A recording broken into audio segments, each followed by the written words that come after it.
आपके अपने परिवार स्टडी विद वनिता में आपका बहुत बहुत स्वागत करती हूँ।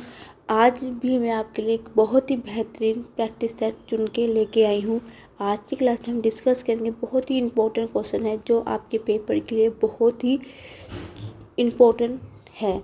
शुरुआत करेंगे अपने पहले क्वेश्चन से।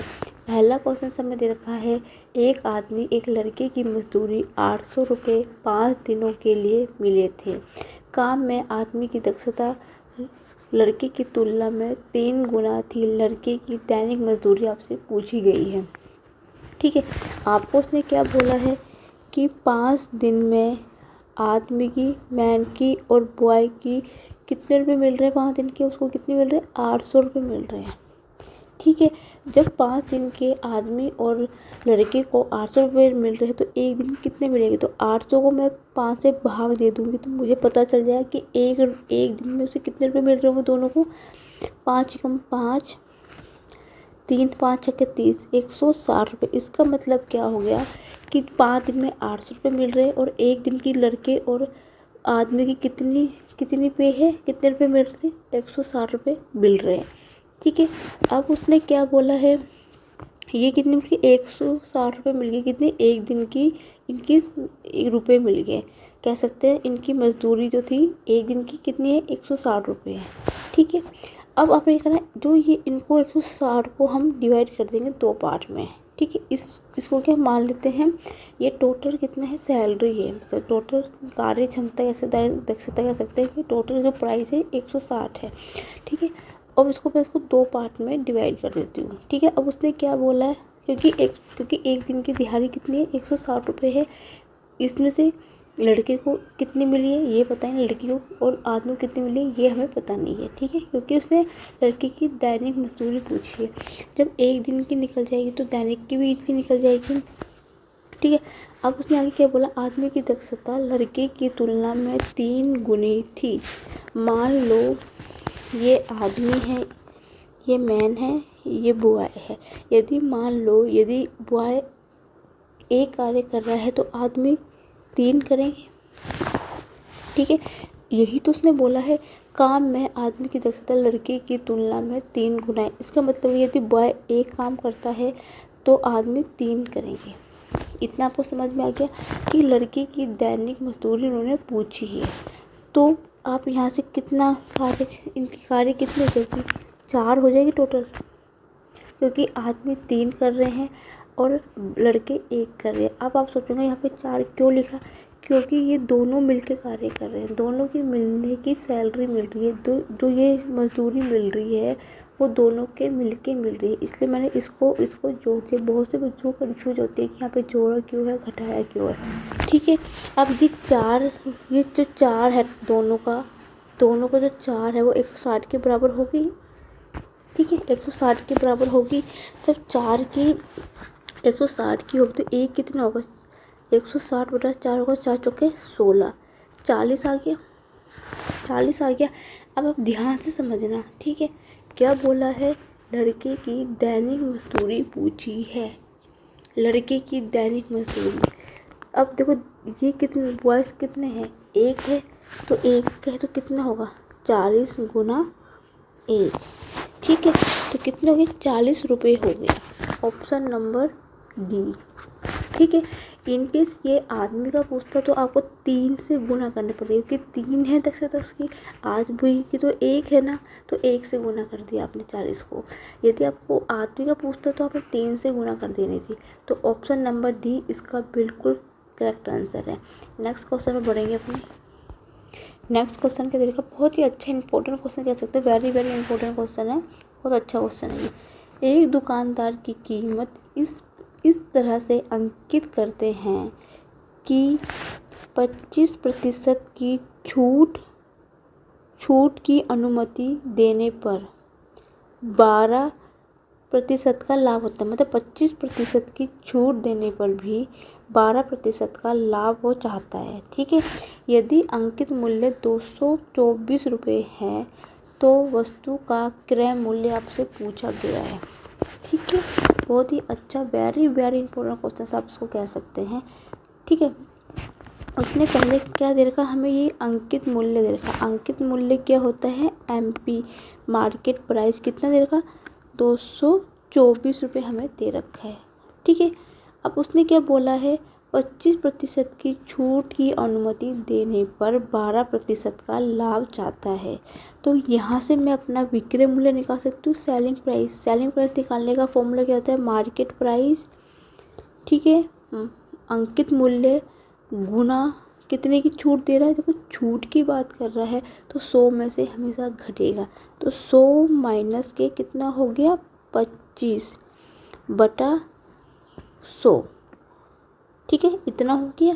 तो ये कितना हो, 224 गुना 75/100 हो जाएगा। ठीक है, इसको मैं अभी सॉल्व नहीं कर रही हूँ क्योंकि ये आगे मेरे काम आएगा। अब मुझे विक्रय मूल्य पता चल गया तो मैं यहाँ से क्रय मूल्य निकाल सकती हूँ अपना। क्रय मूल्य का CP गुना मार्केट प्राइस कितना है, 224। ठीक है, गुना कितना है विक्रय मूल्य, सॉरी क्रय मूल्य निकालने का फॉर्मूला होता है विक्रय मूल्य। विक्रय मूल्य कितना है, 224 गुना 75/100। ठीक है, गुना 100 बटा कितने का लाभ हुआ है, 12% का लाभ हुआ। तो 100 में मैं क्या करूँगी, 12 जोड़ दूँगी क्योंकि यहाँ पे लाभ हुआ है। ध्यान से समझना, क्रय मूल्य का उल्टा होता है विक्रय मूल्य। क्रय मूल्य निकाला है, क्रय मूल्य की वैल्यू रख दी यहाँ पे, गुना विक्रय मूल्य में 100 नीचे आता है, क्रय मूल्य में 100 ऊपर आता है। क्योंकि यहाँ 12% के लाभ की बात की है तो यहाँ पे 100 में जुड़ेगा। ठीक है, अपने नेक्स्ट पेज में करते हैं। यहाँ पे स्पेस की कमी है। ठीक है, नेक्स्ट पेज में मैंने लिख दिया है। तो देखो विक्रय मूल्य लिख दिया, 224 गुना 75/100 गुना 100/100 में 12 जोड़ो तो 112 हो गए। ठीक है, ये 100 से ये 100 कट गया। ठीक है, अब ये कुछ कटेगा, काटेंगे, नहीं कटेगा तो नहीं काटेंगे। ठीक है, मैं जहाँ तक मेरे ख्याल है कट जाना चाहिए। 3 तिया 9, 21, 3 से 21, 3 से कट जाएगा आराम से, 3 तिया 9। ठीक है, 3 तिया 9 हो गया। नहीं 3 से नहीं कटेगा, कुछ गलत हो गया। 3 9 10 11 2 22 आ रहे तो नहीं कटेगा। 3 से 2 से काटती हूँ, 2 से काटूँ 6, किससे कट जाएगा, 2 से काट के देखो। हाँ 2 2 पंजे 10, 2 छक्के 12, 2 एकम 2, 2 एकम 2, 2 दूनी 4। ठीक है, 56 आ रहा है। 56 दूनी कितना होता है, 112। 56 दूनी 6 दूनी 12 हाथ लगा, 1 10 1 11, 112। ये कट गया 2 बार। ठीक है, 2 बार कट गया ये, क्योंकि 6 दूनी 12 हाथ लगाइए, 5 10 11 2। अब 75 दूनी कितना होगा, 10 हाथ से लगा 1, 7 दूनी 14, 150 रुपये आ गया। उम्मीद है समझ में आ गया होगा, बहुत ईजी क्वेश्चन था। 150 रुपये आ जाएगा क्योंकि 75 दूनी 150 हो जाता है। 150 तो ऑप्शन नंबर इसमें तो कोई भी नहीं है। 150 तो आ ही नहीं रहा, कहीं गलती तो नहीं हुई है। एक बार चेक कर लेते हैं उससे, 1 सेकेंड। 74 75 आएगा, ठीक है ना, सही है, गलती तो कहीं नहीं है। तो ऑप्शन नंबर ई इसका राइट आंसर होगा 150 रुपये। ठीक है, या इसमें से ऑप्शन ई है 150 रुपये इसका राइट आंसर है। ना ऑप्शन ए है, ना ऑप्शन बी है, ना ऑप्शन सी है, ना ऑप्शन डी है। ई इसका राइट आंसर होगा 150 रुपये। ठीक है, उम्मीद है समझ में आपको आ गया होगा। नेक्स्ट क्वेश्चन पे बढ़ते हैं। नेक्स्ट क्वेश्चन पे दे रखा है, एक घनाव की लंबाई 50% की कमी हो रही है, किसमें, लंबाई में। 20% की वृद्धि हो रही है चौड़ाई में, और ऊंचाई में 20% की कमी हो रही है। तो आपसे क्या पूछा, आयतन में प्रतिशत परिवर्तन हुआ। मतलब इसने पूछा कि आयतन में कितने प्रतिशत की कमी हुई है, ये प्रतिशत का परिवर्तन हुआ है। ठीक है, इसने ये क्वेश्चन आपसे पूछा गया है कि यदि घनाभ की लंबाई में 50% की कमी की जाए, चौड़ाई में 20% की वृद्धि की जाए, ऊंचाई में 20% की कमी की जाए, तो आयतन में कितने प्रतिशत की परिवर्तन होगा। ठीक है, इस टाइप क्वेश्चन को सीधे कैसे सॉल्व करते हैं, पहले जो आपको ये प्रतिशत में दे रखा ना, इसको पहले हम प्रतिशत में बदल देते हैं। देखो 50% का मतलब क्या होता है, 50 गुना 1/100, प्रतिशत हटाएंगे तो 100 हटेगा, तो 50 दूनी 100। देखो इसमें 1/2 हुआ क्योंकि इसने पूछा कमी हुई है। एक चीज़ हमेशा ध्यान रखना, इसमें क्या कमी है, तो कितने का अनुपात बनेगा, 2:1 का बनेगा। यही होगा ना अनुपात, तो यही होगा ना इसका। ठीक है, ये हो गया। चौड़ाई में 20% की कमी हुई, तो 20/100 कितना होगा, 1/5। ठीक है, अब आप सोचोगे यहाँ पे 1 क्यों लिखा मैंने। ठीक है, ऐसे मत सोचना कि 1/2 है तो 2 ये लिख दिया, 1 ये लिख दिया, ऐसे कभी मत करना। बहुत से बच्चे इस चीज़ को गलत करके आते हैं। मैं आपको ध्यान से समझाती हूँ उसको चीज़ को। देखो क्योंकि कमी, इसने बोला कमी की, जब भी कमी की जाती है तो नीचे वाली वैल्यू से ऊपर वाली वैल्यू को घटाया जाता है। तो 2 ऐसे लिखा, 2 में से 1 गया 1। उसी प्रकार आपके क्या बोला, चौड़ाई में 20% की क्या हुई है, वृद्धि हुई है। तो 20% निकालोगे तो 1/5 आएगा। ठीक है, 1/5 आएगा, इसकी वैल्यू 20% की वैल्यू, तो 5 से कितनी होगी, 6 होगी। क्यों, क्योंकि इसमें वृद्धि की बात की जा रही है। वृद्धि मतलब तो क्या करोगे, तो 5 में 1 जोड़ दोगे तो वो क्या हो जाएगा, 6 हो जाएगा, सॉरी यहाँ पे 6 हो जाएगा। इसी प्रकार ऊंचाई में कितनी, 20% की कमी। 20% की कमी का मतलब होता है 1/5। ठीक है, कमी की बात की जा रही है, तो 5 में से 1 को हटा देंगे तो कितना आ जाएगा, 4 आ जाएगा। बहुत ध्यान से समझना इस क्वेश्चन को, बहुत अच्छा क्वेश्चन है ये। बच्चे बहुत सी गलती करते, जब भी कमी की बात की जाएंगे तो नीचे में से ऊपर की वैल्यू आप घटा देना। ये लाभ और प्रतिशत वाले उसमें भी होता है, प्रॉफिट एंड लॉस में भी ये प्रयोग होता है। ठीक है, वृद्धि है तो जोड़ोगे, कमी है तो घटाओगे।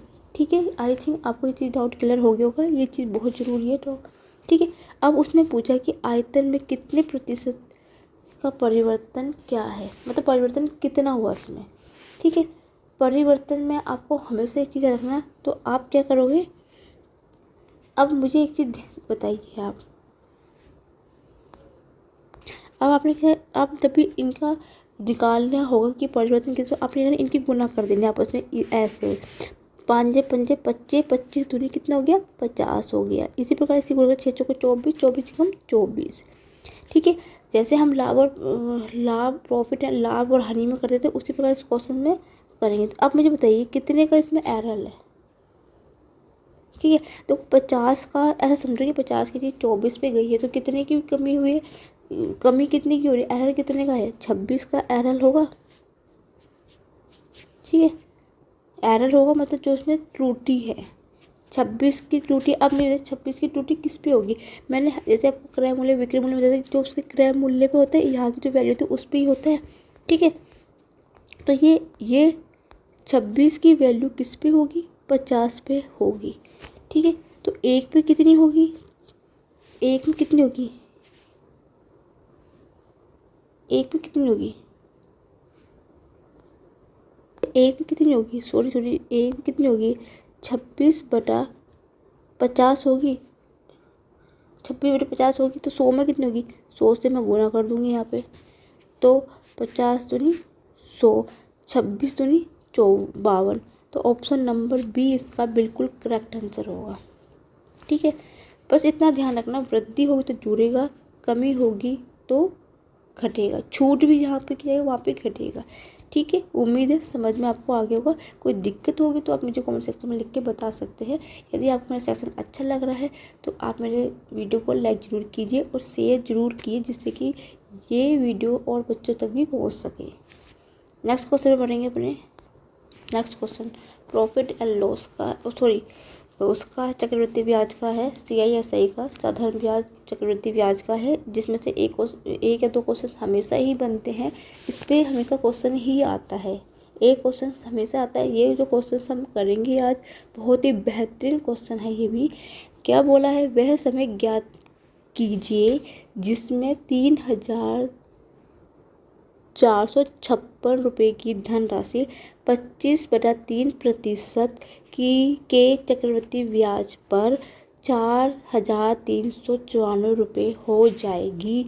ये आपसे पूछा गया, आपसे क्या पूछा, एन की वैल्यू, समय की वैल्यू पूछी गई है।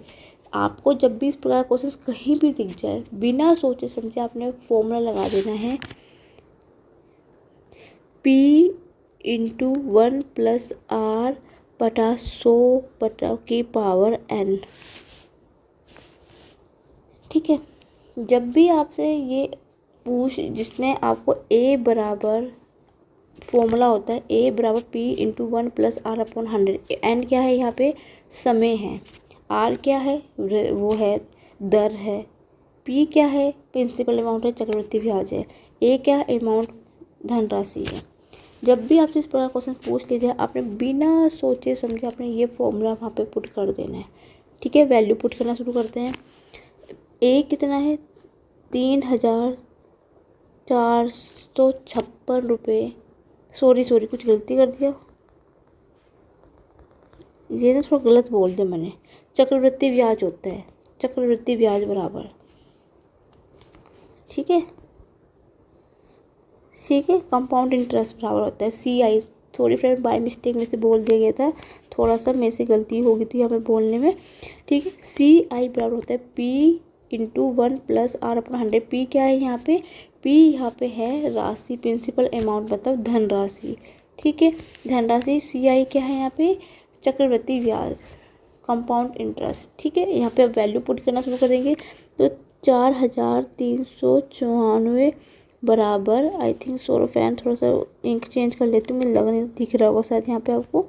ठीक है, P कितना दे रखा है, 3556 प्लस 1 प्लस, देखो 25/3% का मतलब कितना होता है, वो मैं आपको सॉल्व कर दिखाती हूँ।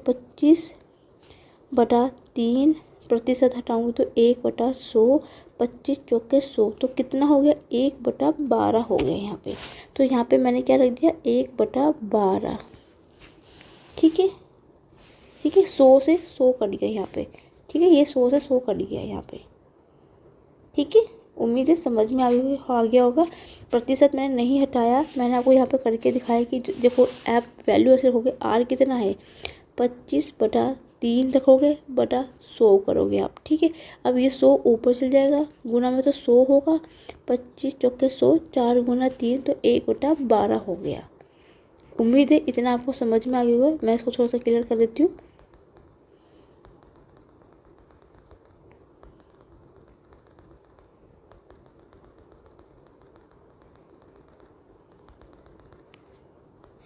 ठीक है, उम्मीद है समझ में आपको आ गया। तो ये कितना हो गया, 1/12 हो गया। n हमें निकालना है। उम्मीद है इतना आपको समझ में आया होगा।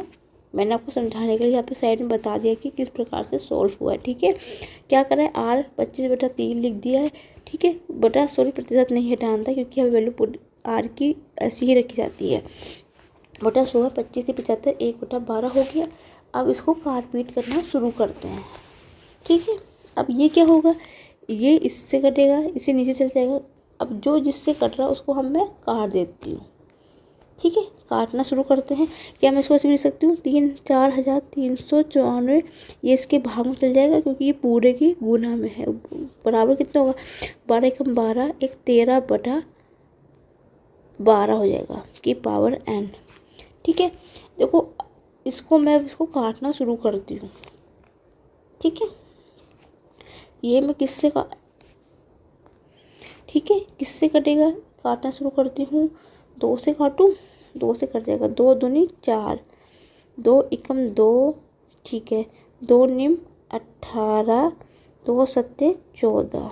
ठीक है, और ये कितना होगा, 2 एकम 2, 2 दूनी 4, 2 दूनी 4, 2 अट्ठे 16। कुछ गलत, ओहो, 2 एकम 2 सत्ते 14 है यहाँ पे। मतलब क्या होगा, ये बनेगा 2197 बटा 1728। ठीक है, ये हो जाएगा इसके बराबर 12/13/12 का पावर n।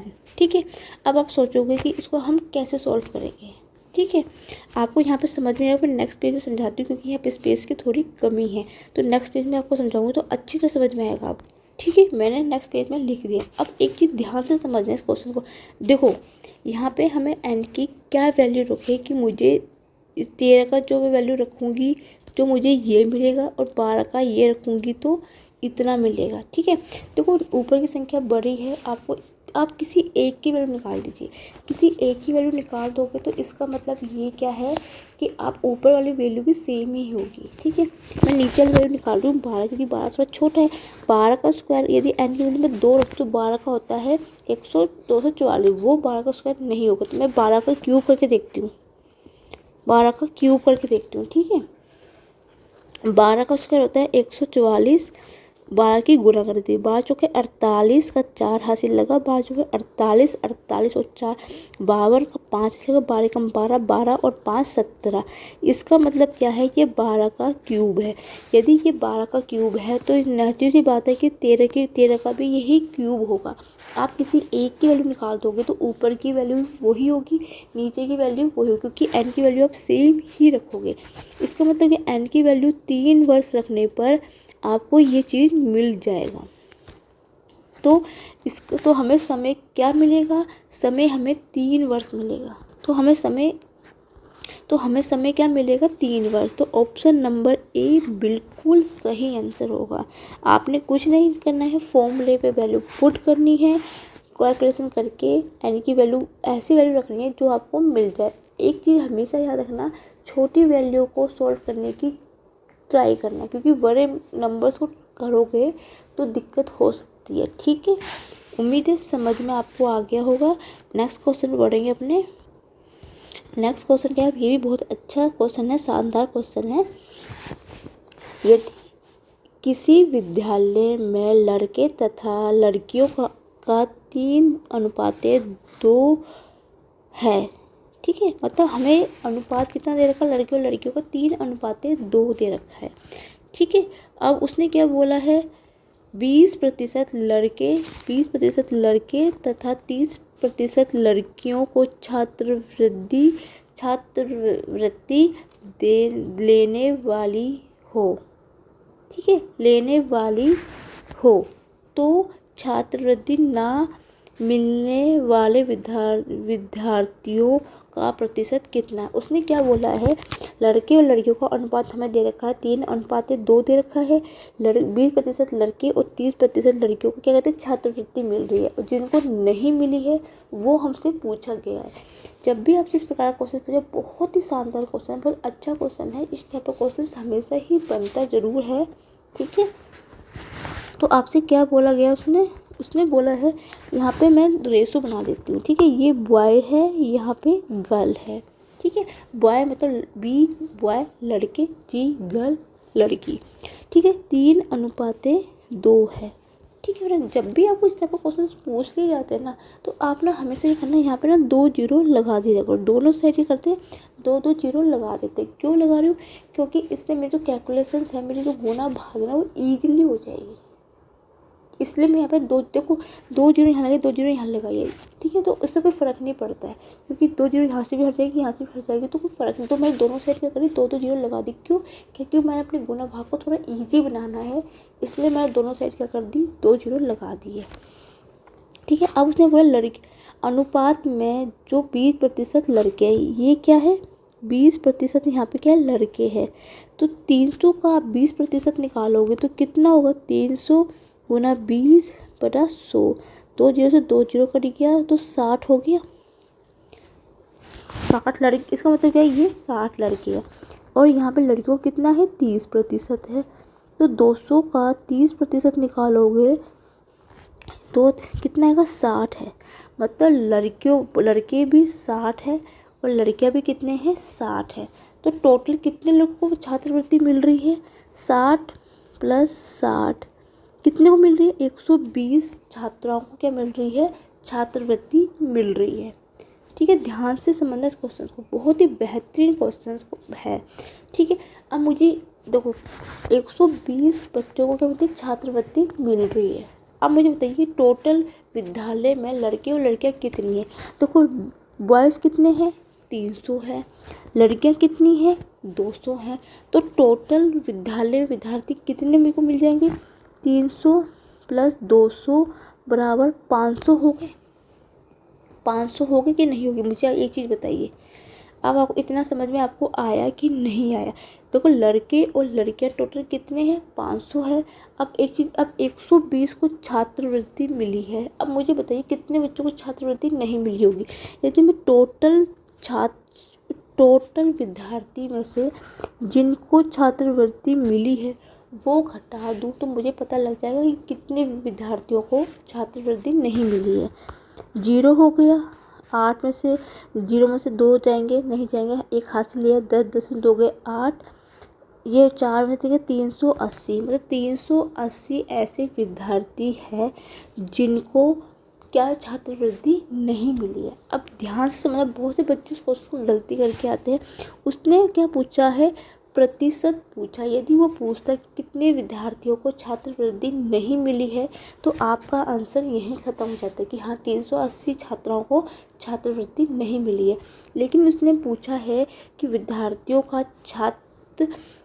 का प्रतिशत कितना है।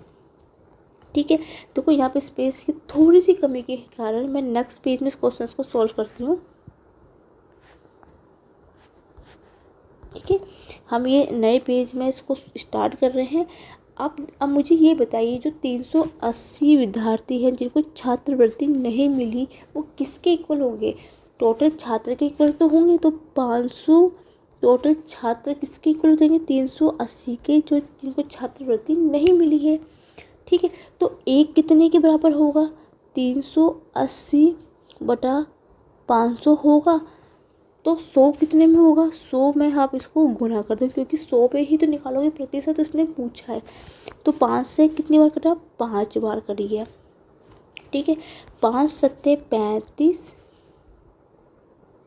5 सत्ते 35, 35 में से 8 38 गए, 3 बचेगा 0, 5 छक्के 30, तो 76% ऐसे छात्र होंगे, विद्यार्थी होंगे जिनको छात्रवृत्ति नहीं मिलेगी।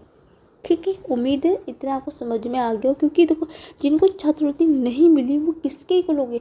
टोटल छात्र के इक्वल ही तो होंगे। तो एक किसके बराबर होगा? 380 बटे 500, तो 100 की तो 100 से मैं गुना कर दूँगी, तो मैं इनको सॉल्व करके पता लगा दूँगी कितने छात्रवृत्तियों को छात्रवृत्ति नहीं मिली है। तो इसका राइट आंसर कितना हो गया? ऑप्शन नंबर सी इसका बिल्कुल ही राइट आंसर है कि 76% ऐसे विद्यार्थी होंगे जिनको छात्रवृत्ति नहीं मिलेगी। बहुत ही अच्छा क्वेश्चन, शानदार क्वेश्चन था, इजी क्वेश्चन था, पर थोड़ा समझने की जरूरत है बस इसमें। नेक्स्ट क्वेश्चन बढ़ेंगे अपने। नेक्स्ट क्वेश्चन क्या है? आज के जो प्रैक्टिस सेट कर रही हूँ बच्चों, मैं बहुत ही शानदार क्वेश्चन आपके लिए लेके आई हूँ आज में। सच्ची में इस वीडियो को लास्ट तक जरूर बने रहिए, बहुत ही अच्छे क्वेश्चन मैं टिप्स के साथ आपको लेके आई हूँ इस बार। कुल छात्रों की संख्या कितनी है? 3000 है। कुल छात्राओं की संख्या कितनी देर की? 3000। और उसने क्या बोला हुआ है? छात्र और छात्राओं की संख्या का अनुपात हमें कितना देखा? 4:1। ठीक है, छात्र व छात्रा का मध्य अनुपात पूछा। देखो छात्र होते लड़के हैं, छात्रा जो होते हैं लड़कियां होती है। और टोटल छात्र और छात्रा कितनी है? 3000 है। सेम पीछे वाले क्वेश्चन की तरह थोड़ा करेंगे, उसके बाद मैं बताऊंगी कि थोड़ा सा क्या डिफरेंस है क्वेश्चन में आपके। देखो ये बॉय हो गया, ये गर्ल हो गया, रेशो कितना हो गया? 4:1। ठीक है, यही हुआ क्योंकि इन दोनों का क्या बोला है? टोटल देखो कुल छात्राओं का बोला गया है, तो दोनों को हम जोड़ेंगे तो कितना हो गया? 5 है। देखो यहाँ पे मैंने 2 जीरो क्यों नहीं लगाए? क्योंकि ये 3000 से इजीली कट जाएगा। ठीक है, यदि आपको गुना करनी है तो आप अभी भी कर सकते हो, नहीं करनी हो तो नहीं भी करोगे, आंसर सेम ही आएगा, कोई फ़र्क नहीं पड़ेगा। ठीक है, कितना आ गया? 5। तो बॉय और लड़के टोटल कितने हैं? 5 है। ठीक है, अब मुझे ये बताइए ये 5 किसके बराबर होंगे? ये कुल छात्रों के बराबर ही होंगे। पीछे वाले क्वेश्चन भी हमने इसी प्रकार से किया था। तो 5 किसके हो जाएगा? 3000 के हो जाएगा। तो एक कितने होगा? 3000 बटा 5 के, तो कितना होगा? 5 छक्के 30, 600 के हो गया। एक 600 के बराबर हो गया। ठीक है, अब मुझे बताइए जो एक है वो तो गर्ल्स का है, क्योंकि एक कितना है? गर्ल्स का है। तो लड़कियां कितनी है? 600 है। हमें कितना चाहिए? बॉय चाहिए। बॉय का रेशो कितना है? 4। तो y का रेशो कितना, यदि मैं 600 में 4 की गुना कर दूँ तो मुझे पता चलेगा कि लड़के कितने हैं, 24 24 तो हो गया। यदि आपको ऐसे भी दिक्कत आ रही है कि गुना करनी है तो सीधा सा बात है, जब 600 लड़कियां हैं और टोटल छात्र कितने हैं, 3000 हैं, तो 3000 में से आप लड़कियों को घटा दोगे, जो बच्चे भी होंगे वो लड़के ही तो होंगे। दो मेथड है इस तरीके को सॉल्व करने के, सीधा ही आप बॉय का जितना रेशो है, जितने लड़कियों का रेशो है उससे गुना कर दीजिए, सीधा निकाल लीजिए।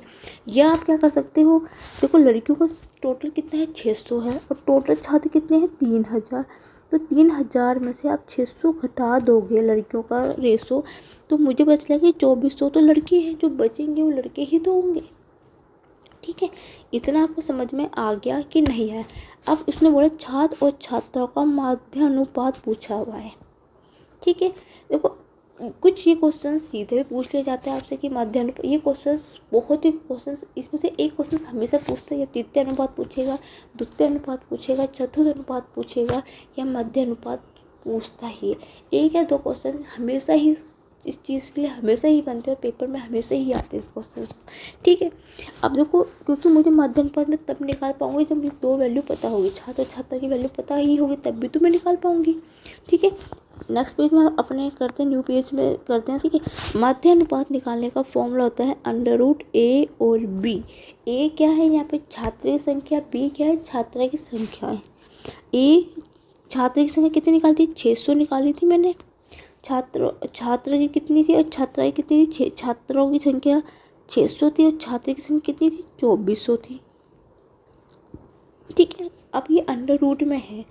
अब आप देखिए अंडर रूट से कैसे बाहर निकलेगा, देखो 600 भी किसी का भी स्क्वायर नहीं होता है ना, 24 किसी का स्क्वायर होता है।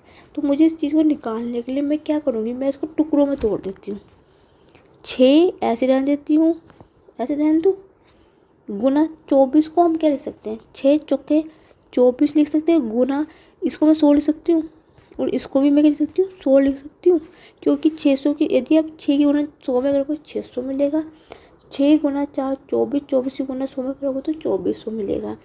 अब आप देखिए ये 6 का स्क्वायर बन जाएगा, तो इसका 6 बाहर आ जाएगा। 4 किसका स्क्वायर होता है, 2 का स्क्वायर होता है, तो इस यहाँ से 2 बाहर जाएगा। 100 किसका स्क्वायर होता है, 10 का होता है। 100 किसका होता है, 10 का होता है। तो 6 दूनी 12, 12 में 2 जीरो लगा दूँ तो कितना आ जाएगा, 1200 आ जाएगा। इसका बिल्कुल राइट आंसर है 1200। बहुत ही अच्छा क्वेश्चन था ये, ठीक, सिंपल था, इजी था, थोड़ा सा समझने की कोशिश है, तो 1200 इसका बिल्कुल करेक्ट आंसर है। उम्मीद है समझ में आपको आया होगा। तो कितना मध्य अनुपात कितना मिला मुझे, 1200 मिल गया। अपने नेक्स्ट क्वेश्चन बढ़ते हैं। ये क्वेश्चन बहुत शानदार क्वेश्चन है, बहुत अच्छा क्वेश्चन है, प्रॉफिट एंड लॉस का बहुत अच्छा क्वेश्चन है ये भी। एक व्यापारी 20% लाभ पर गेहूं बेचता है। देखो मैं बच्चों को हमेशा बोलती हूँ, पेपर जो आएगा इसी टाइप के क्वेश्चन हमेशा ही आएंगे, बस थोड़ा सा डाटा ऊपर नीचे चेंज होगा और कुछ नहीं होगा। और पेपर 99% मेरे ही प्रैक्टिस सेट से आएगा, ये चीज़ ध्यान रखना, पेपर इसी से ही आना है। ठीक है, गेहूँ बेचता है और वह वास्तविक 20% कम होता है। ठीक है, तो क्या होता है, वास्तविक वजन होगा, यहाँ पे वास्तविक वजन होगा, यहाँ पर शायद टाइप होना भूल गई थी मैं, लेकिन शायद थोड़ा सा मिसप्रिंट हो गया यहाँ पे। ठीक है, एक व्यापारी 20% लाभ पर गेहूं बेचता है और वह वास्तविक वजन से 20% कम होता है। ठीक है, 20% कम होता है, तो वह वास्तविक वजन बताइए। ठीक है, इस प्रकार क्वेश्चन कैसे हम सॉल्व करेंगे, देखो मान लीजिए क्या उसका वजन कितना है, वास्तविक वजन कितना है, 100। ठीक है, मान लिया कि वस्तु का जो मूल्य है वो 100 है, ध्यान से समझना। ठीक है, बहुत बेहतरीन, बहुत अच्छा क्वेश्चन है। वैसे तो क्वेश्चन देख आंखों क्वेश्चन है, लेकिन बच्चे इसमें गलती करके आते हैं। अब ध्यान से समझना, मान लो वास्तविक वजन कितना है, उसका 100 है। ठीक है, इसको देखो मैथ्स को जितना प्रैक्टिकल लाइफ में लोगे ना, उतना जल्दी आप इसको समझो। सीधा इसको ऐसे समझो कि ये चलो कि 100 रुपये 100 कोई चीज़ 100 की है, तो 100 किलो है, तो वो 1 किलो की चीज़ मान लो 100 में है। 100 की चीज़ 100 चीज़ है 100 रुपये में, सिंपल से इसको लेके चलो। अब उसने बोला कि जब वो 100 की चीज़ बेचता है, 20% का लाभ बेचता है। मान लो यदि कोई 100 की चीज़ है तो उसको 20% लाभ पे बेचा, तो मान लो कितने वो 120 में बेचेगा, क्योंकि 20 का प्रॉफिट हो रहा है तो वो जोड़ के 20% हो जाएगा। ठीक है, और वास्तविक वजन से वो कम तोलता है। मान लो वास्तविक वजन 100 है तो उससे 20 कम तोलते तो 80 वो क्या कर रहा है, तोल रहा है। ठीक है, वास्तविक वजन उसने पूछा है आपसे, ये चीज़ उसने बोला है। ठीक है, ये थोड़ा सा मैंने आपको रफ में करा के दिखाया था कि जिससे आपको ईजिली समझ में आए। ठीक है, 20% का लाभ कमाता है, बेचता है। बेचता है मतलब वो उसका क्या होगा, विक्रय मूल्य पर बेचेगा वो। ध्यान से समझना, जब कोई चीज़ खरीद क्रय मूल्य, जब किसी से खरीदेगा दुकानदार तो वो उसका क्रय मूल्य होगा, लेकिन जब किसी चीज़ को बेचेगा दुकानदार वो उसका विक्रय मूल्य होगा। तो विक्रय मूल्य हमेशा इधर होता है और क्रय मूल्य हमेशा इस साइड होता है। जो पहला होता है वो हमेशा क्रय मूल्य होगा, जो दूसरा होगा वो हमेशा विक्रय मूल्य होगा। इस चीज़ को हमेशा ध्यान रखना। तो 20% में वो क्या करता है, बेचता है, मतलब वो उसके विक्रय मूल्य पे बात आई। कोई 100%, ये क्या मान लें 100 रुपये में है, मैंने हमेशा बताया था जब भी लाभ होगा जुड़ेगा, हानि होगी छूट होगी हमेशा घटेगा। क्योंकि यहाँ पे लाभ हो रहा है तो 100 में 20 जोड़ेंगे तो कितना हो जाएगा, 120 हो जाएगा। ठीक है, अब वो वास्तविक वजन में 20% की कमी करता है। यहाँ पे 20 की वृद्धि कर रहा है वास्तविक वजन, तो यहाँ पे हुआ क्रय मूल्य पे तो होगा, तो माइनस का 20 का यहाँ पे क्या करता है, घोटाला कर देता है वो। ठीक है, तो 100 में से 20 घटाऊंगा तो 80 होगा। तो इसका मतलब क्या हुआ, 80 रुपये की चीज़ को वो 120 में बेच रहा है, तो दुकानदार को कितने का लाभ होगा, यहाँ से 40 का लाभ होगा। प्रॉफिट कितने का होगा, 40 का होगा। उसने पूछा कि वास्तविक वजन कितना होगा, ये 40 का लाभ किस पे होगा, 80 पे होगा। क्रय मूल्य पे ही तो निकलता है, जो वास्तविक चीज़ जो पहली वैल्यू होती है उसी पे तो निकलता है। तो एक में कितना होगा, 40/80 होगा, और 100 में कितना होगा, 100 से मैं इसको गुना कर दूंगी। तो 40 दूनी 80, 2 पंजे 10, 0, 50% का वास्तविक वजन होगा इसका। इसको तो आप लोग को सोल्व करने की जरूरत नहीं थी, ईजिली देख के ही आप इसको आंसर निकाल सकते थे। उम्मीद है समझ में आपको आया होगा। नेक्स्ट क्वेश्चन बढ़ते हैं अपने। नेक्स्ट अच्छा, ये भी बहुत अच्छा क्वेश्चन है, टाइम एंड वर्क का क्वेश्चन है, कार्य और समय का क्वेश्चन है, बहुत अच्छा क्वेश्चन है ये भी। ए एक कार्य को 6 दिन में ख़त्म करता है। ठीक है, ए है अपने कार्य को 6 दिन में ख़त्म करता है और बी उसी कार्य को 12 दिन में करता है। ठीक है, यदि दोनों एक साथ काम ख़त्म करते हैं, ठीक है, तो ए कितने काम किया, मतलब उसने बोला है कि ए 6 दिन में ख़त्म करता है, उसी कार्य को बी 12 दिन में ख़त्म, तो दोनों ही मिलके कार्य ख़त्म करेंगे तो ए कितना काम करके, मतलब ए ने कितना काम किया है वो आपसे पूछा है इसको। ठीक है, बहुत ही ध्यान से समझेंगे। तो उसने क्या बोला, ए किसने कर रहा है, 6 दिन में कर रहा है, बी उसी कार्य को 12 दिन में कर रहा है। सबसे पहले हमेशा एलसीएम मेथड से करते हैं इसको। एलसीएम कितना आएगा, 6 और 12 का एलसीएम 12 आ गया। एक दिन आपको पता है, ये जो 12 जो होता है ये इसको हम क्षमता भी बोलते हैं, दक्षता भी बोलते हैं, या टोटल कार्य भी बोलते हैं। ठीक है, टोटल वर्क भी यही होता है, कार्य जिसको हम कुछ भी बोलते हैं, दक्षता बोलते हैं, क्षमता बोलते हैं, या कुल कार्य टोटल कार्य बोलते हैं। तो कुल उसने कार्य किया है। तो एक दिन का कार्य कितना होगा, 12 में से 2 को भाग दूंगी तो कितना, 6 दूनी 12, 12 एकम 12, तो दोनों का एक दिन का कार्य कितना हो गया, 2 और 1 हो गया। ठीक है, दोनों एक साथ कार्य काम खत्म करते हैं, तो दोनों एक दिन का कार्य कितना होगा, दोनों का ए और बी का एक दिन का कार्य कितना होगा, 2 + 1 = 3 होगा। ठीक है, 3 ही तो होगा, दोनों का एक दिन का कार्य 3 होगा, और ये 3 किसके बराबर होगा, टोटल कार्य के बराबर होगा। ठीक है, टोटल कार्य के बराबर होगा, तो एक कितना होगा, 12/3, 3 चौके 12, 4 दिन के बराबर हो जाएगा। जो इनका एक दिन का कार्य है दोनों का, वो 4 दिन के बराबर होगा। इतना आपको समझ में आया कि नहीं आया। अब उसने पूछा है ए का कार्य पूछा, ए कितना काम किया होगा। तो ए का इसने क्या करा है, पूछा है मेरे से, तो आप क्या करोगे, कितने दिन है, एक दिन के कार्य कितने हैं, 4 है, टोटल कार्य कितना है, 12 है, और एक ने कार्य कितना कर रहा है, 2 में कर रहा है, तो गुना 2। इतना समझ में आपको आया कि नहीं आया। ए का कार्य निकालोगे तो ए का एक दिन का कार्य दिन कितने दिन लगा रहे हैं, एक में 4 लगा रहे हैं ना, ठीक है, ठीक है, ठीक है, कितने लगा रहे हैं, 4 लगा रहा है, तो ए का कार्य निकालना है 4 गुना ए का कार्य कितना है, एक दिन का 2 है, 2 बटा टोटल कार्य है, ठीक है, ठीक है। इतना आपको समझ में आया कि नहीं आया। तो 4 दिया 12, तो 2/3 इसका बिल्कुल राइट आंसर होगा। ऑप्शन नंबर ए इसका बिल्कुल करेक्ट आंसर होगा। उम्मीद है इतना आपको समझ में आ गया होगा। नेक्स्ट क्वेश्चन पे बढ़ेंगे अपने। एक और क्वेश्चन है, बहुत अच्छा क्वेश्चन है ये भी, इसी प्रकार का क्वेश्चन है, थोड़ा सा समझेंगे क्वेश्चंस को। बहुत अच्छा क्वेश्चन है ये भी, कार्य और समय का। ए अकेला एक कार्य को प्रिंट होना भूल गया था, 20 दिन में पूरा करता है। यहाँ पे 20 दिन है, ठीक है, यहाँ पे 20 दिन है। जो मेरे से थोड़ा टाइपिंग नहीं हो पाई थी मेरे से, यहाँ पे मैंने अभी देखा क्वेश्चंस में 20 दिन, कुछ भी दिन ले सकते हो, जरूरी नहीं कि 20 दिन हो, ठीक है, पूरा कर सकता है बी।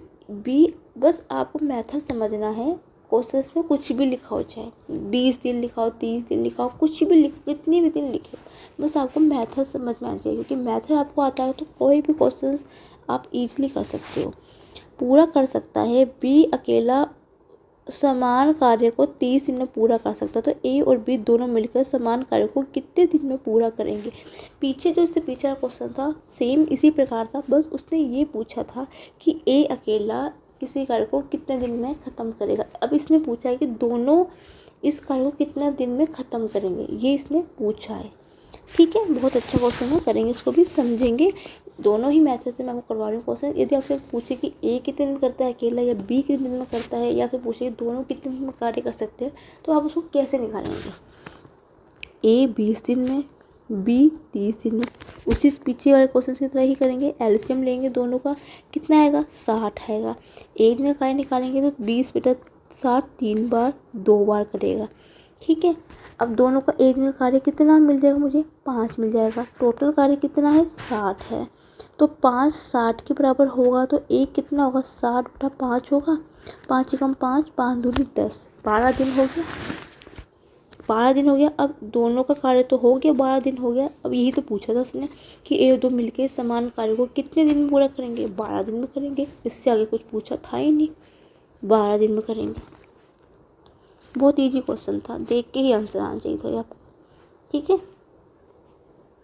क्योंकि आजकल एडवांस मैथ का बहुत ज़रूरी है। एडवांस मैथ ही आजकल आपको टाइम की बचत भी सिखाएंगी और इजीली आप उसको कम समय में क्वेश्चंस को सॉल्व कर पाओगे।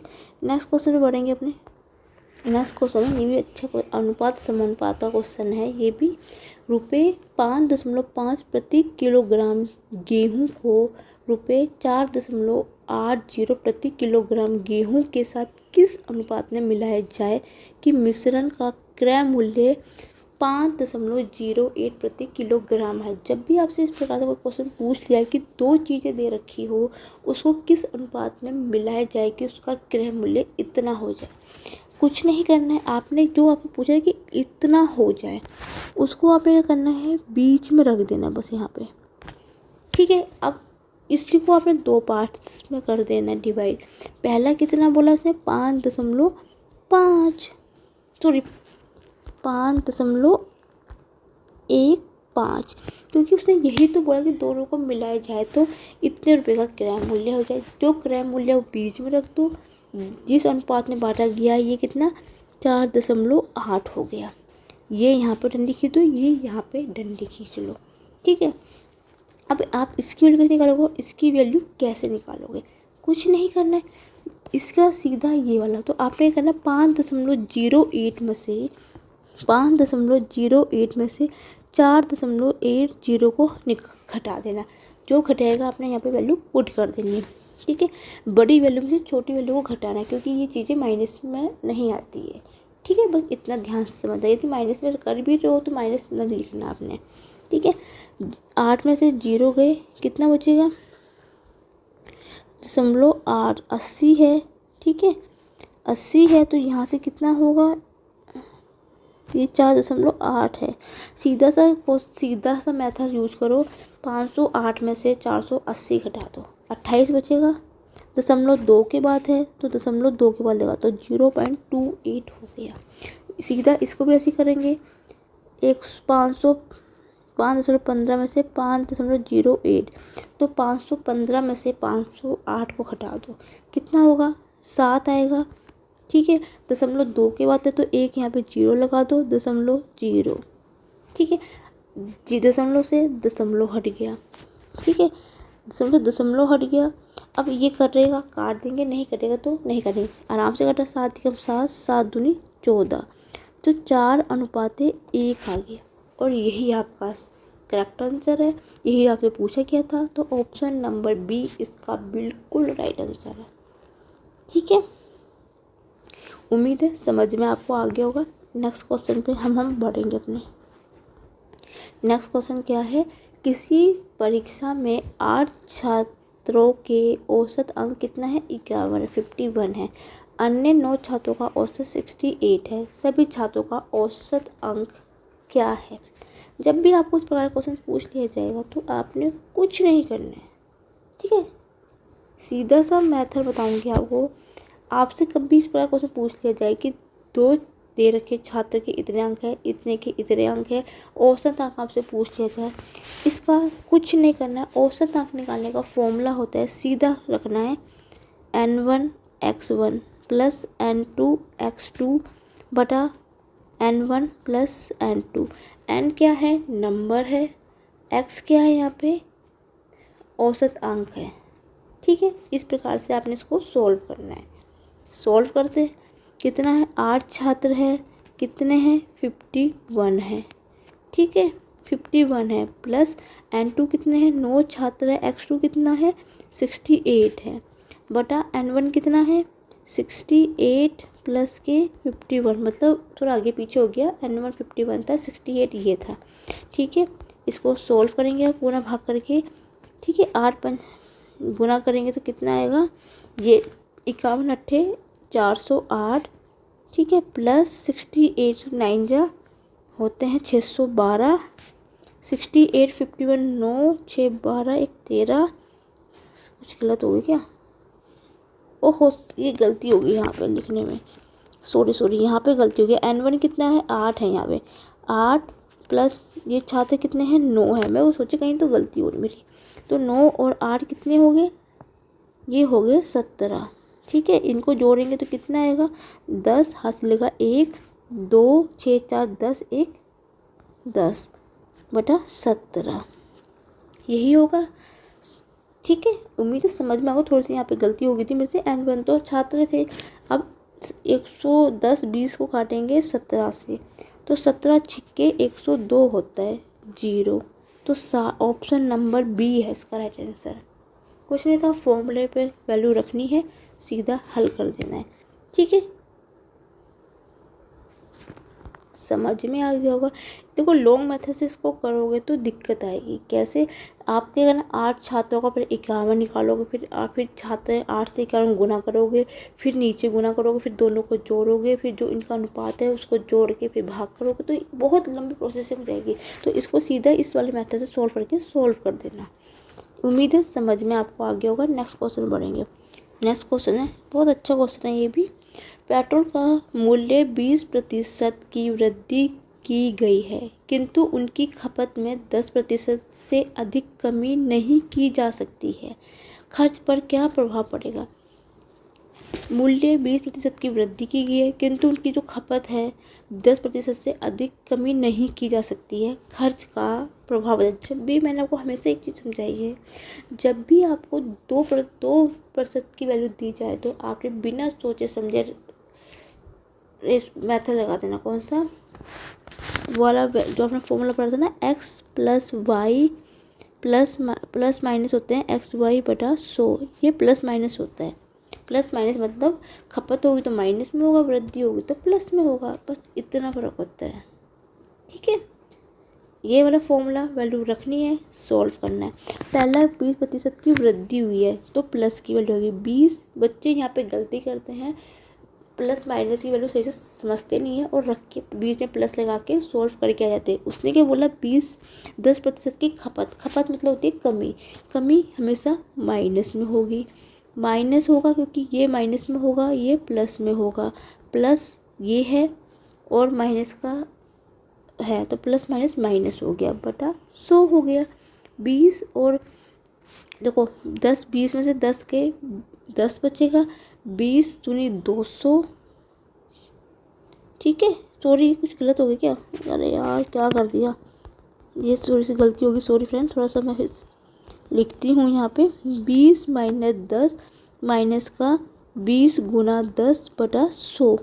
20 पंजे 100, 5 दूनी 10। ठीक है, 20 में से 10 गए, कितना होगा 10 बचेगा प्लस का, ये माइनस का 2, ये होगा प्लस का 8। प्लस का 8, बस प्लस में कोई वैल्यू बचेगी तो वृद्धि होगी। ठीक है, यदि माइनस में आएगा तो कमी होगी, तो यहाँ पे वृद्धि हो तो ऑप्शन नंबर सी इसका बिल्कुल राइट आंसर होगा कि यहाँ पे 8% की वृद्धि हो रही है। ठीक है, बहुत ही अच्छा क्वेश्चन था। नेक्स्ट क्वेश्चन बढ़ेंगे अपने। बस थोड़ा सा ध्यान रखना कि प्लस माइनस कहाँ पे आएगा, वृद्धि होगी तो प्लस में आएगा, छूट की बात की जाएगी, खपत की बात की जाएगी, कमी की बात की जाएगी तो वहाँ पे वैल्यू हमेशा माइनस में होती है। ठीक है, नेक्स्ट क्वेश्चन आपसे क्या पूछा गया, 12 और 30 का तृतीय अनुपाती और 9 और 12 का माध्य अनुपाती क्या होगा। ठीक है, अनुपात पूछा हुआ है, इन दोनों का अनुपात पूछा गया होगा। चलो करते हैं क्वेश्चंस को। हाँ मैं वही सोची ना, ये अनुपाती का इसने अनुपात पूछा होगा क्योंकि मुझे थोड़ा गलत सा लग रहा है भाषा में। मध्य अनुपाती का अनुपात पूछा होगा, यहाँ पे अनुपात, यहाँ पे अनुपात लिखा गया है, क्वेश्चन में मिसप्रिंट हो रखे हैं। यहाँ पे अनुपात होगा तभी तो अनुपात में आंसर आएगा। पहले हम तृतीय अनुपात निकालते हैं। ठीक है, तृतीय अनुपात निकालने का फॉर्मूला क्या होता है, बी स्क्वायर बटा ए होता है, दूसरे पद का स्क्वायर बटा पहला पद। बी स्क्वायर कितना होता है 30 गुना 30 बटा 12। ठीक है, ओके, तो को 3 एकम 3, 3 चौके 12। ठीक है, 2 दूनी 4, 2 पंजे 10, 2 एकम 2, 2 पंजे 10, 15 पंजे 75। ठीक है, सॉरी फ्रेंड, थोड़ा सा यहाँ पे वो हो गया था, तो ये कितना आ गया 75 आ गया। ठीक है, 75 आ गया। मुझे इसका और इसकी तृतीय अनुपात की वजह पता चल गई। अब मुझे क्या मध्य अनुपात निकालना है। ठीक है, मध्य अनुपात निकालने का पीछे किया था question, under root a b होता है निकालने का। ठीक है, अंडर रूट में पहला पद कितना है 9, दूसरा कितना है 25। 9 किसका 3 का होता है, 25 किसका होता है 5 का होता है, तो 5 दिया 15। ठीक है, अब उसने पूछा है इनका अनुपात पूछा गया है, तो अनुपात कितना होगा 75/15, क्योंकि पहला तृतीय अनुपात है, लास्ट में क्या मध्य अनुपात का अनुपात पूछा गया है। तो पहला कितना तृतीय अनुपात, तो ऊपर तृतीय अनुपात की वैल्यू होगी, नीचे कितना हो गया मध्य अनुपात की वैल्यू होगी। यदि पहले मध्य अनुपात पूछता नीचे तृतीय अनुपात होता तो पहले मध्य अनुपात की वैल्यू रखते। 15 एकम 15, 15 पंजे 75, तो 5/1। इसका बिल्कुल राइट आंसर होगा ऑप्शन नंबर बी। ठीक है, फॉर्मूले पे वैल्यू पुट करनी है और सीधा आंसर निकाल देना। उम्मीद है आया होगा समझ में, अच्छा क्वेश्चन था। नहीं समझ में आएगा तो कमेंट सेक्शन में लिख के आप मुझे बता सकते हैं कि कहाँ पे आपको क्या दिक्कत है। नेक्स्ट क्वेश्चन में बढ़ते हैं।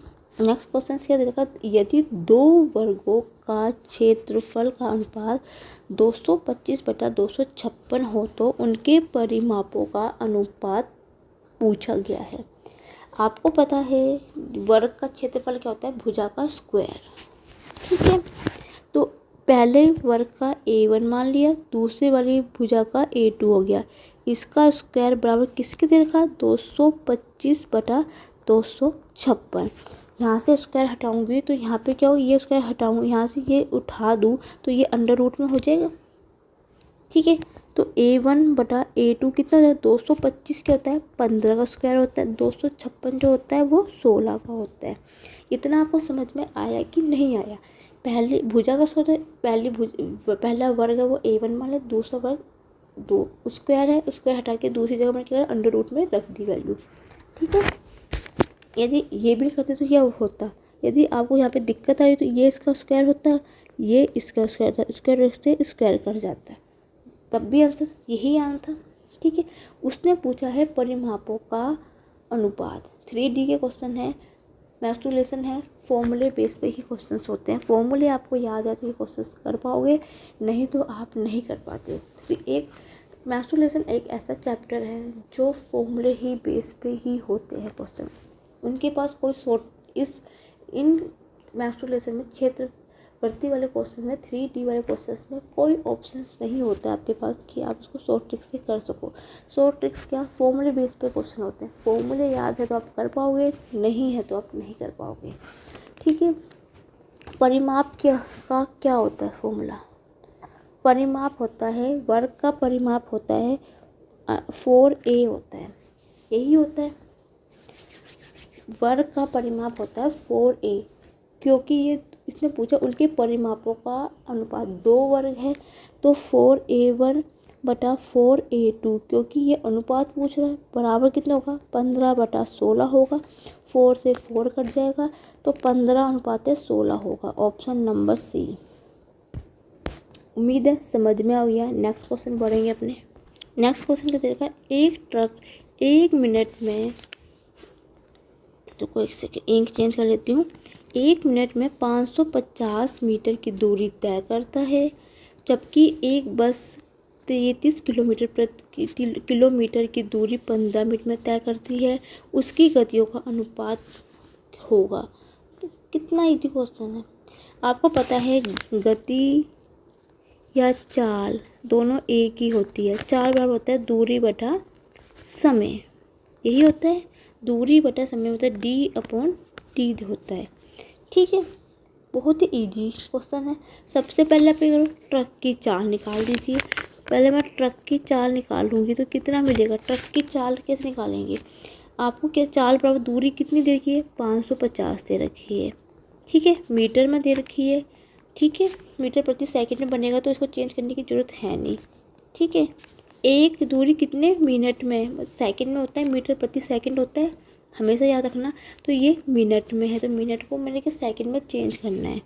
तो ठीक है, क्योंकि मीटर में जब भी आपको दूर चाल निकालते हो, यदि मीटर में हो तो मीटर प्रति सेकंड होता है, यदि घंटे में तो किलोमीटर प्रति घंटा होता है। तो मिनट को मैं चेंज कर दूँगी सेकंड में, तो 60 से गुना कर दूँगी तो ये क्या हो गया मीटर प्रति सेकंड हो, 0 से 0 कटी, आगे कटेगा नहीं। अभी मैं इसको यहीं पे रहने देती हूँ, क्यों, क्योंकि आगे मुझे ईजी रहेगा। इसी प्रकार मैं बस की चाल निकालती हूँ तो बस की चाल कितनी होगी 33 किलोमीटर प्रति, ठीक है, किलोमीटर में दे रखा है ये और मिनट में है, ध्यान से समझना। किलोमीटर में हमेशा प्रति घंटा होता है, लेकिन पहली आपको मीटर में दे रखी है, दूसरी किलोमीटर में दे रखी है, तो आपको या मीटर को किलोमीटर में बदल दीजिए या किलोमीटर को मीटर प्रति सेकंड में बदल दीजिए। ठीक है, कितना देर का 15 मिनट। ठीक है, ठीक है 15, तो 15 को मैं 15 नहीं 45 है वो, नहीं 15 ये 15 को मैंने क्या कर दिया चेंज कर दिया किस में, घंटे में, तो मैं 60 से गुणा कर दिया। ठीक है, और आपको हमेशा पता है कि 1 किलोमीटर में 1000 मीटर होता है, तो मैंने क्या करा यहाँ पे 1000 से गुणा कर दिया और उसको मिनट को मैंने क्या कर दिया, उसको मैंने सेकंड में चेंज कर दिया। ठीक है, ध्यान से मिनट को मैंने सेकंड में चेंज कर दिया, क्योंकि 1 मीटर प्रति सेकंड में है, दूसरा किलोमीटर प्रति मिनट में है, तो मैंने क्या करा किलोमीटर को मीटर प्रति सेकंड में चेंज कर दिया। ठीक है, इतना वो समझ में आ गया। 0 से 0 कट गई, 3 एकम 3, 3 दूनी 6, ठीक है। 5 तिया 15, 5 दूनी 10, 0, 5 धाम 10, 2 धाम 20, ठीक है। कितना बनेगा यहाँ से? कुछ गलत तो नहीं, 0 0 कट गया। 11 2 बार कटा, 5 से 15, 5 दूनी 10, 10 आया, ये 11, तो 110 बटा 3 आ गया, ठीक है। ये मीटर प्रति सेकंड में आ गया, ठीक है। नेक्स्ट पेज में करते हैं क्योंकि यहाँ पे स्पेस की थोड़ी कमी है। नेक्स्ट पेज में पढ़ते हैं। क्या उसने क्या पूछा था? गतियों का अनुपात पूछा था। सीधी सी बात है। पहले कितना था? 55 बटा 6 था ट्रक की चाल। बस की चाल मैंने कितनी निकाली थी? 110 बटा 3, ठीक है। आपको पता है ये ऊपर चल जाएगा, ये वाला यहाँ नीचे आएगा, तो 55 गुना 3 बटा 110 बटा 6 है, ये 6, 3 दूनी 6, 5 दूनी 10, 5 दूनी 10, 11 बार कटेगा।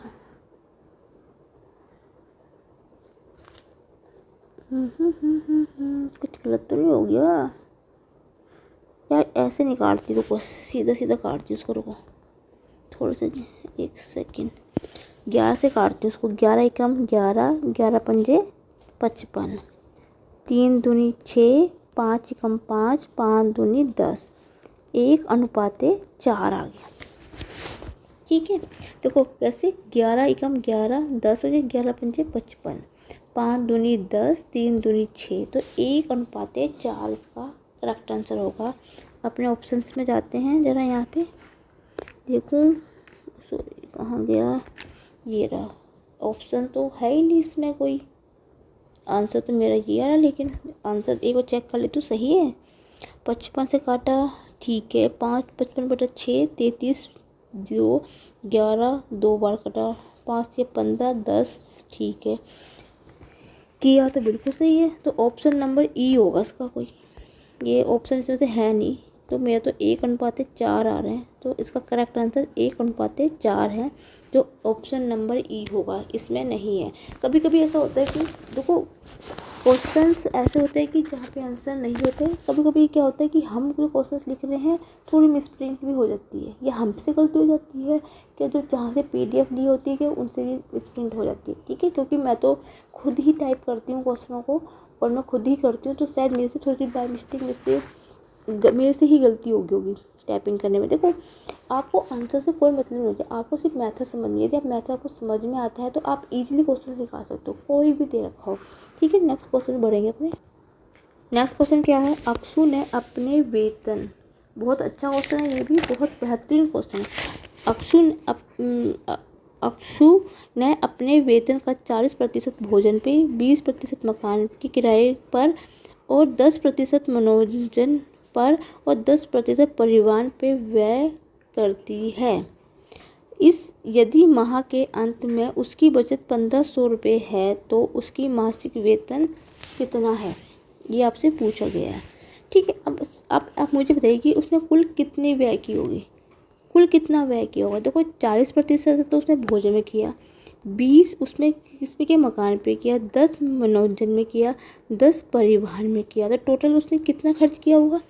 40 60 80 हो गया, ठीक है। अब मुझे एक चीज़ बताइए, यदि उसने 80% खर्च कर दिया तो बचत कितनी की होगी इसने? बचत 100 में से मैं 80 घटा दूंगी तो 20 किसने क्या की होगी? 20% की क्या की होगी? इसने बचत की होगी। सीधी सी बात है। यदि इसने सब में यहाँ पे इतना खर्च कर दिया तो टोटल कितना खर्च किया? मैं इन सबको जोड़ दूँगी तो मुझे पता चलेगा कि इसने कितना खर्च किया। और बचत कितनी की होगी? 100% पे वैल्यू होती है, 100 में से मैं घटा दूँगी तो 20% का बचत हुई। इसको आप प्रैक्टिकली समझ सकते हो कि 80% खर्च कर दिया तो 20% की तो बचत ही हुई होगी, ठीक है। अब ये 20% की बचत उसने बोला कि अंत में उसकी कितनी होती? 1500 की होती है। अब ये 20% की बचत कितनी है? 1500 में है, तो एक में कितनी होगी? 1500 बटा 20, तो 100 में कितनी होगी? 100 से मैं इसको गुना कर दूंगी, 20 पंजे 100, 15 पंजे 75, 75 100 है। Option number b. इतना ईजी क्वेश्चन था, कुछ था ही नहीं क्वेश्चन में, जितना है जोड़ दो, जो बचा बचत होगी वही बचत आपने इसके बराबर कर देनी है। 1 में इतनी है, 100 में निकाल देनी है आपने। ठीक है, नेक्स्ट क्वेश्चन बढ़ेंगे अपने। नेक्स्ट क्वेश्चन ये देखा, यदि आयत की लंबाई व चौड़ाई क्रमशः 20% और 25% घटा और बढ़ा दी जाए। मतलब क्या है, घटाने की बात वो कर रहा है, तो लंबाई घटा रहे हैं और चौड़ाई को क्या कर रहे हैं, बढ़ा रहे हैं, तो क्षेत्रफल में क्या प्रभाव पड़ेगा। ये क्वेश्चन आपको मैंने हमेशा बताया था, जब भी 2% की वैल्यू की जाए वहाँ पे बिना सोचे समझे सक्सीड मेथड लगा दिया करो। सक्सीड मेथड आपको पता है, x plus minus y plus minus के एक्स वाई बटा 100। पहला क्या, लंबाई में घटाने की बात की जाए, जब भी घटाने की बात होती है वहाँ पे माइनस का आ जाएगा, वृद्धि है तो प्लस आएगा, तो माइनस के 20 गुना 25 बटा 100। 25 चौके 100, 4 पंजे 20। 25 में से 20 के प्लस का कितना बचेगा, 5, माइनस 5 में से 5 के 0। तो इसका मतलब क्या हुआ कि इसने 0% इसका आएगा, तो इसका मतलब क्या हुआ, इसमें कोई भी प्रभाव नहीं पड़ेगा। तो ऑप्शन नंबर ए इसका बिल्कुल करेक्ट आंसर है। ठीक है, नेक्स्ट क्वेश्चन बढ़ते हैं। ये क्वेश्चन ये बहुत शानदार क्वेश्चन है, बहुत अच्छा क्वेश्चन है ये भी। एक नई मशीन 10,000 रुपये हैं। ठीक है, एक मशीन है, उसको कितने रुपए की ली है, 1,000 की। ठीक है, इसमें से प्रथम 3 वर्ष का अवमूल्यन की दर कितना, 12 सही 1/2 है।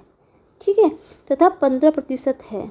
कुछ गलत हुआ है यहाँ पे कुछ गलत टाइपिंग हुआ है क्वेश्चन में, कुछ तो गलत हुआ। अच्छा, यहाँ पे ना 10% भी है। ठीक है, आज काफ़ी क्वेश्चन में थोड़ी मिसप्रिंट हुई है फ्रेंड, तो सॉरी दोस्तों। ठीक है, थोड़ी सी गलती हो गई है मेरे से, टाइपिंग करने में थोड़ा सा हो गया है क्वेश्चन टाइप करने में। ठीक है, क्योंकि मैंने ध्यान नहीं दिया, जब ध्यान आ रहा है, आई थिंक यहाँ पे 10% था। हाँ, 10%, 12 सही 1/2% तथा 15% है। 3 वर्ष बाद मशीन की कीमत क्या होगी। जब भी आपसे इस प्रकार क्वेश्चन पूछ किया जाता है कि जहाँ पे आपको 3 वर्षों का अवमूल्यन दे रखा हो और आपसे इतने वर्ष की कीमत पूछ ली जाए, बिना सोचे समझे फॉर्मूला लगा देना, r गुना x बटा 100 गुना y बटा 100 गुना z/100। मतलब पहली वैल्यू, दूसरी और तीसरी वैल्यू। ठीक है, बिना सोचे समझे वैल्यू पुट कर दीजिए। r क्या है, यहाँ पे मशीन के जो रुपए हैं 10,000। ठीक है, x कितना है, कितनी 10% की बात कर रही है, 10% की बात की गई है। ठीक है, अवमूल्यन का मतलब क्या होता है, एक चीज़ आप समझ लीजिए, अवमूल्यन के मतलब होता है कमी की बात की जाती है, कमी। तो 100 में से 12 घटेंगे तो कितना होगा, 90% होगा। ठीक है, प्रतिशत को हटाऊंगी तो मैं यहाँ पे 100 लिख दूंगी। अब ये क्या है, 12 सही 1/2, 12 दूनी 24, 24 1 25, कितना है, कुछ गलत तो नहीं किया, 1 सेकंड रुक जाइए आप जरा। ठीक है, ये 12 सही है, 25 है यार, यहाँ पे यार क्या गलती हो गई है क्वेश्चंस में। ठीक है, 25 सही 1/2 है। 1 सेकंड रुक जाइए, नहीं सही है, 12 सही है, कुछ गलत लिख दिया मैंने यार, क्या कर रही हूँ मैं। 12 सही 1/2%। ठीक है, 12 सही 1/2% का मतलब क्या होता है। यदि आपको ये चीज़ यहाँ पे समझ में नहीं आई है कि आप सोचेंगे 90 अवमूल्यन का मतलब ये होता है, तो आपको चीज़ थोड़ा क्लियर कर देती हूँ। x कितना है, 10%। ठीक है, 10% निकालोगे 1/100 करोगे। ठीक है, कटेगा, 100 में से 1 हटाओगे 90 बचेगा। ठीक है, 90% को हटाऊंगी तो मैं क्या लिख दूंगी, यहाँ पे 100 लिख दूंगी। इसी प्रकार कितना है, 12 सही 1/2। 12 सही 1/2 का मतलब क्या होता है, 12 में से 12 का आप करोगे तो कितना होगा, 12 24, 25/2 बनेगा, 25/2 बनेगा। ठीक है, 25/2, तो 100 में से क्या कर रहे हैं, 25/2 घटाओगे तो कितना, 200 में से गए 175/2 होगा।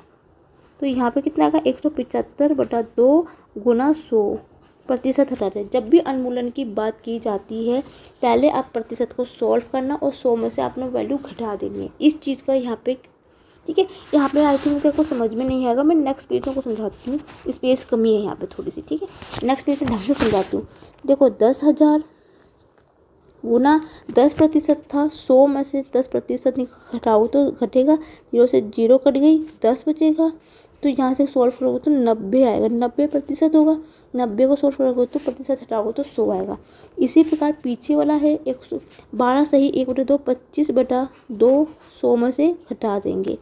सॉल्व करेंगे तो 175/2 आएगा। 175 सॉरी यहाँ पे स्पेस की कमी है, थोड़ा सा हटा दूँ यहाँ से, नहीं तो आपको ये भी समझ में नहीं आएगा, ठीक है। ये 90/100 हो जाएगा। ये कितना है प्लस गुना 175/2 होगा, प्रतिशत हटाऊंगी 100। इसी प्रकार की तीसरी वैल्यू कितनी दे रखी थी हमें, तीसरी वैल्यू दे रखी थी 15%। 100 माइनस के 15%, उसको सोल्व करोगे तो ये होगा 85/100, ठीक है। गुना में, सॉरी गुना में। अब इनको सोल्व करेंगे हम।